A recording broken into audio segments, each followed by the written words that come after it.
Well, hey there, all my fine feathered hiking friends. This is Little Hike Mike, and as you can see, I'm out on a little walk. Yeah, I'm out on a little jaunt around the neighborhood. Or you could say, I'm out on a little hike. And today, what I'm going to tell you about is an aborted hike. So stay tuned.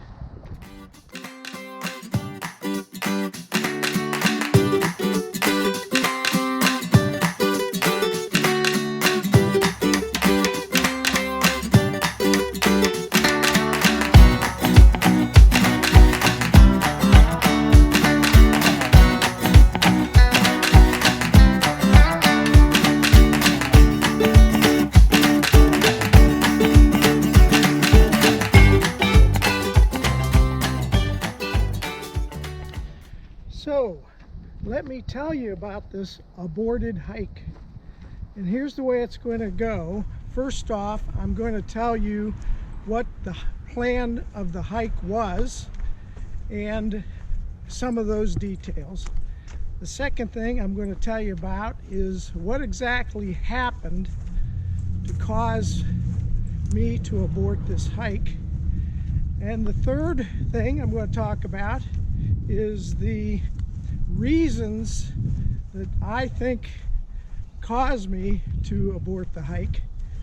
And then fourthly, I'm going to talk to you about the mental aspects and during the decision to abort and what goes on inside your mind.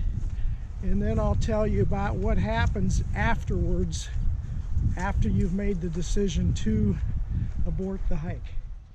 So first off, let me tell you about the hike itself.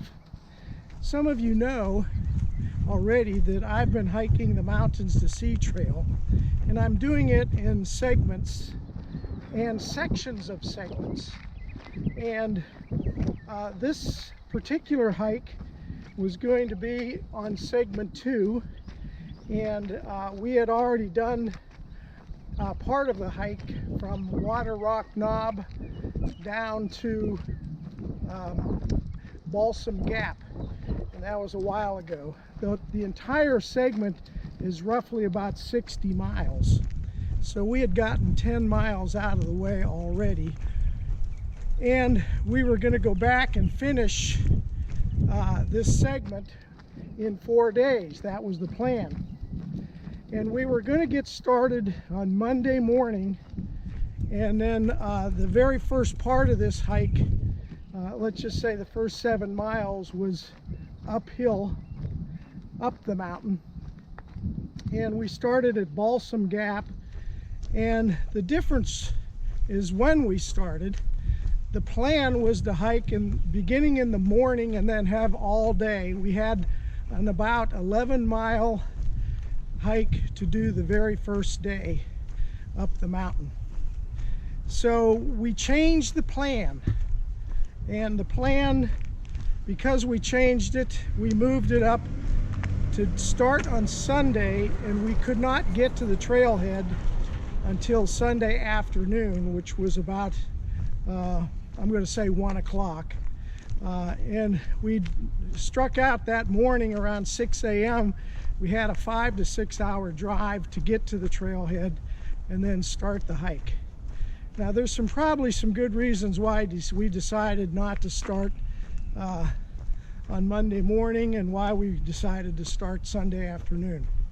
But what I'm going to say now is, because of that change, is one of the things that caused the problem. So it was a 10-mile hike. The campsites for this segment of the MST are off the parkway, off the boundaries of the parkway, and the only available campsites were up about 11 miles. So we knew we had an 11-mile hike to do, and in the process we had significant climbing to do.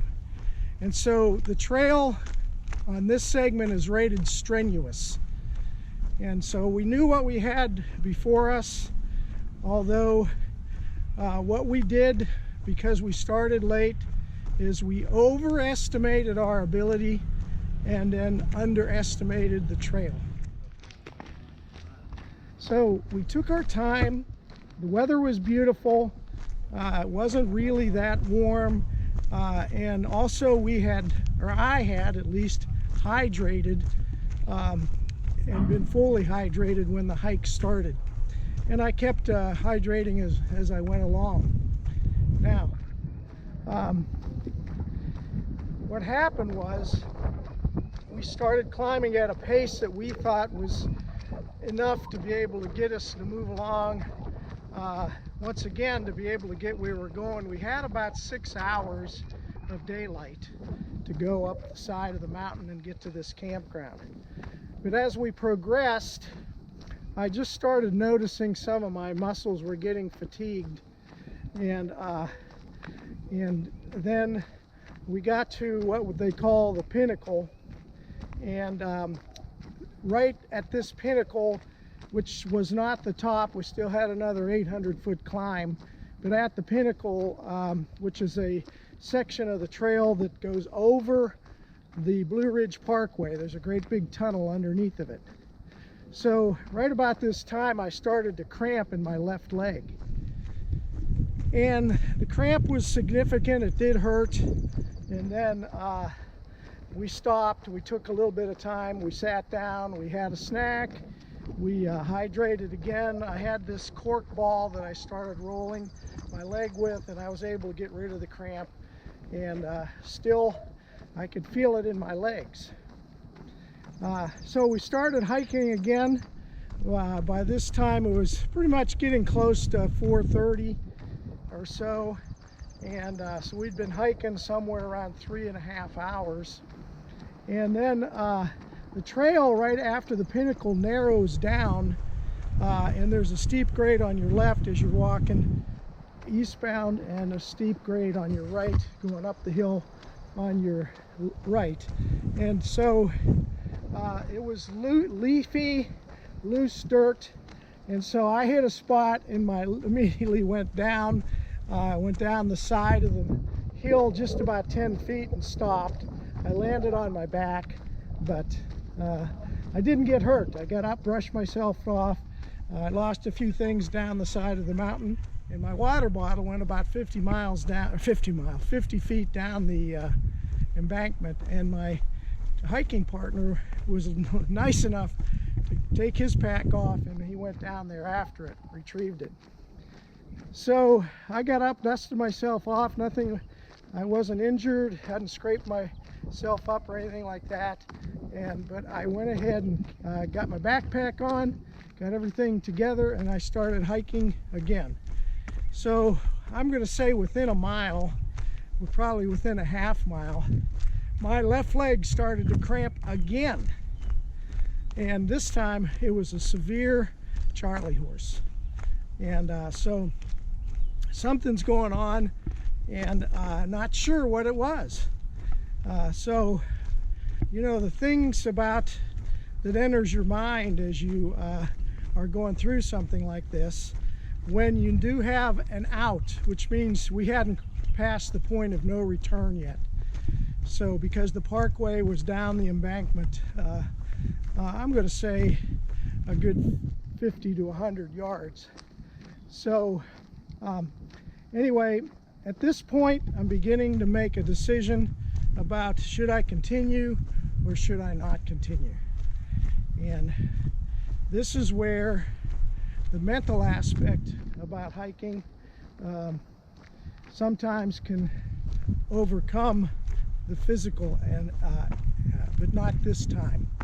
Not this time. So now I'd like to tell you what I think caused the problem with the cramping. I think one of the bigger reasons was that we deviated from the original plan, which was to hike all day to get to our first campsite. And we only had, well, we did have 6 hours of daylight. However, in our minds, we're thinking that was enough time to get to the top and where we needed to go. But so we overestimated our ability to do that, and then we underestimated the trail and our ability to traverse that type of a grade in order to get to where we're needing to go camp.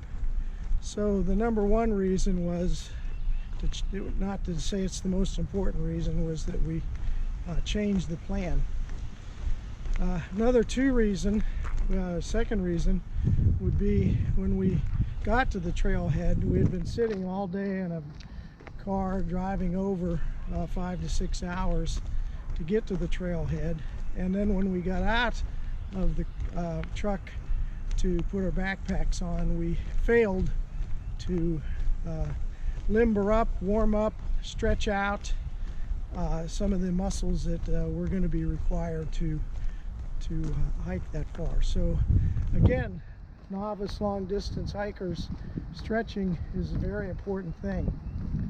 A third reason would be the muscles that you need to climb like that.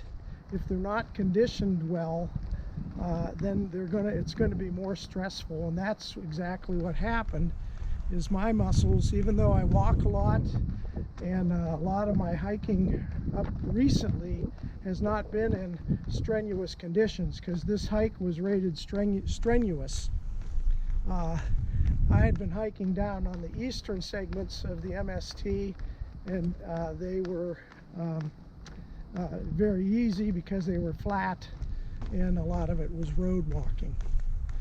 And so conditioning is very important. I had not really conditioned my muscles that I was going to be needing, my glutes and my calves and some of the other muscles that might get fatigued quicker. And that type of terrain, that difficulty of walking over roots and rocks and things like that, ups and downs, the difficulty causes more stress on those muscles that you really need in times of difficult climbs. So that would be the third reason. Now I'd like to tell you a little bit about the mental dilemma that was going on during the time of deciding when you and if you should abort the hike. And because of having suffered 2 severe cramps, in my mind I'm thinking, what else is wrong if there's something else wrong? Now, the most obvious thing would be thinking that you're dehydrated, and I will say that I was, but I will say that prior and then during the hike, I'd done everything I could do to hydrate myself. But so I really don't think that was the number one reason I got cramps. So you're going through this mental decision-making process, and the first word that comes to my mind is fear. So we were only about maybe 1/3 to maybe about a little less than half of our hike left to go, or more than a half left to go, and a lot of it was still uphill.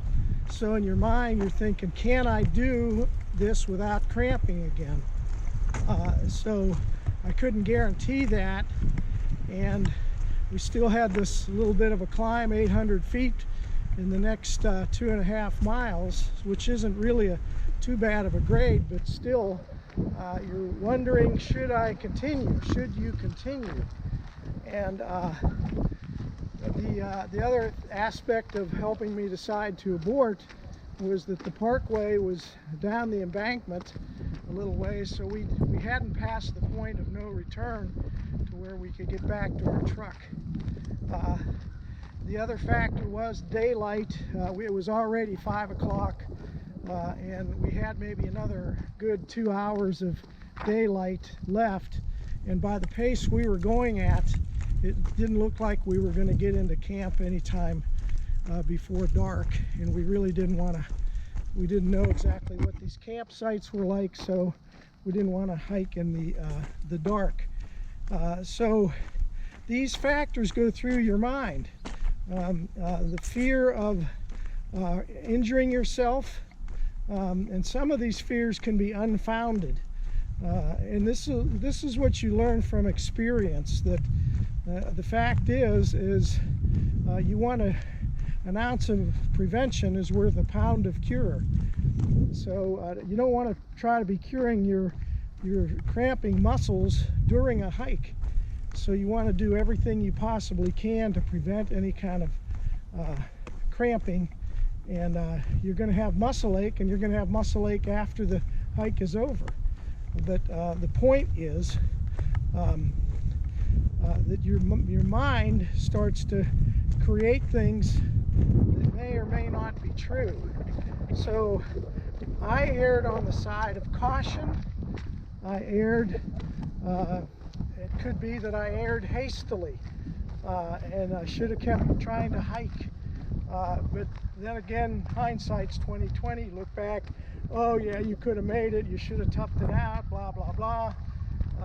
But anyway, it was too easy for me, and much to the chagrin of canceling the hike that day, we decided to abort it. And then the aftermath of that decision is the emotions you have because of defeat, failure, and you have to deal with these things, and you can analyze it to death, why this happened, and your emotions are now at a point where you're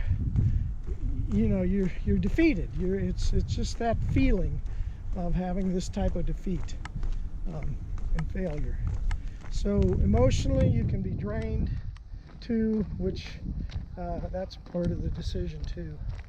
So anyway, these are some of the things that you have to contend with on any long distance hike, and make sure that you do everything you can for preventing this type of failure, and then bodily injury too. So thanks for watching. I hope you've gleaned enough information from this that makes some kind of semblance of sense to you. And if you have any comments, please put them down below, because I really would like to hear back from some of you who might see my video and be able to give me some help in any way. So some final thoughts about this aborted hike. First of all, the experience for me to make a decision like this, I'm going to consider it a good decision. And the reason is because it puts it in perspective about, even though I'm glad that everything turned out for me the way that it did, and I did decide to abort the hike, the experience of having done that lets me know that I'm sure it could have been a worse conditioned, could have been really bad weather. There could have been other circumstances involved in aborting any kind of a hike, but the actual decision to do it I was erring on the side of caution, and so I'm glad that I made that decision to do that. Now, if the same thing happened to me again, would I make that same decision? I don't know. It would be depending on the circumstances. But I want to let people know that I'm back up on my horse. I'm continuing to hike, continuing to walk, and I've recovered mentally. I haven't conditioned myself physically quite yet to continue or to do a hike like that again, but I'm in the process of making sure that it doesn't happen again. I can't say that it won't happen, but I'm going to make sure that I'm going to do everything possible to condition my muscles for that type of a climb, and also do the warm-up exercises that I need to do before I start climbing. And the other thing would be to stick with a plan that you've made.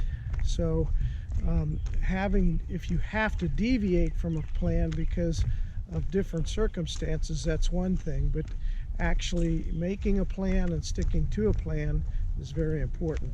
So, and also I'm going to mention hydration again, that hydration is very important, and you need to make sure that you're properly hydrated and then have the ability to hydrate going forward.